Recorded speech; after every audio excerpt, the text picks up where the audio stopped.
कबुतरांचा राजा रोज आपल्या थव्यासह एका साधूच्या झोपडीत प्रवचन ऐकायला जात असे. एक दिवस तो साधू त्याची झोपडी कायमची सोडून गेला. काही दिवसांनी तिथे एक भोंदू साधू राहण्यासाठी येतो. तो तेथे दररोज येणारा कबुतरांचा थवा पाहतो. त्या भोंदू साधूला कबुतरांचे मटण खूप आवडत असते. तो कबुतरांचा थवा पाहून त्याच्या तोंडाला पाणी सुटते.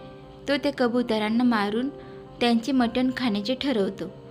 दुसऱ्या दिवशी साधू मटणाची सर्व तयारी करतो आणि कबुतरांची वाट पाहत असतो.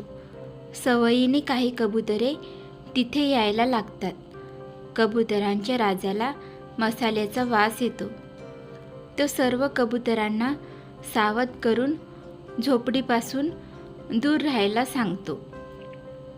भोंदू साधूच्या लक्षात येते की आपली योजना कबुतरांनी ओळखली आहे. साधू कबुतरांच्या मागे पळू लागतो. कबुतरांना शोधू लागतो.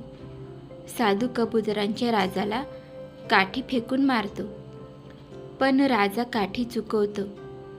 कबुतरांचा राजा साधूवर चिडतो आणि म्हणतो, तू या पापासाठी नरकात जाशील. मी तुझे खरे रूप सर्वांसमोर उघडकीस आणतो. हे ऐकून साधू खूप घाबरला आणि तेथून पळून गेला. तुम्हाला ही गोष्ट आवडली असेल तर चॅनलला लाईक करा आणि अशीच नवीन नवीन गोष्टी ऐकण्यासाठी चॅनलला सबस्क्राईब करा. धन्यवाद.